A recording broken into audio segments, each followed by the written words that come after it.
गोंदियासारख्या आदिवासी बहुल नक्षलग्रस्त जिल्ह्यातून पत्रकारितेला सुरुवात करून पुणे जिल्ह्यात गेल्या 12 वर्षांपासून पत्रकारिता करत असलेल्या गोपाल मोडघरे यांना यावर्षी राज्यस्तरीय पत्रकार भूषण पुरस्कार जाहीर झाला असून एबीपी माझा वृत्तवाहिनीच्या संपादिका सरिता कौशिक, पद्मश्री गिरीश प्रभुणे, ज्येष्ठ कामगार नेते यशवंतभाऊ भोसले आणि लोकमतचे कार्यकारी संपादक सचिन जवळकोटे यांच्या हस्ते पुणे जिल्ह्यातील पिंपरी चिंचवड शहरातील साम टीव्ही न्यूजचे प्रतिनिधी गोपाल मोडघरे यांना राज्यस्तरीय पत्रकार भूषण पुरस्कार देऊन सन्मानित करण्यात आले।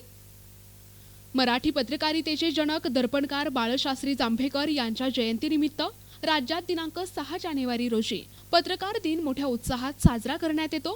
पत्रकारितेच्या क्षेत्रात उल्लेखनीय कामगिरी करणाऱ्या पत्रकारांचा सन्मान या दिनाचे औचित्य साधून करण्यात येतो। याच दिवसाच्या निमित्ताने आज निगडी येथील कविवर्य गदी माडगुळकर सभागृहात महाराष्ट्र राज्य मराठी पत्रकार संघ मुंबई आणि पत्रकार हल्ला विरोधी कृती समितीतर्फे दिला जाणारा राज्यस्तरीय पत्रकार भूषण पुरस्कार गोपाल मोडघरे यांना देऊन सन्मानित करण्यात आले आहे।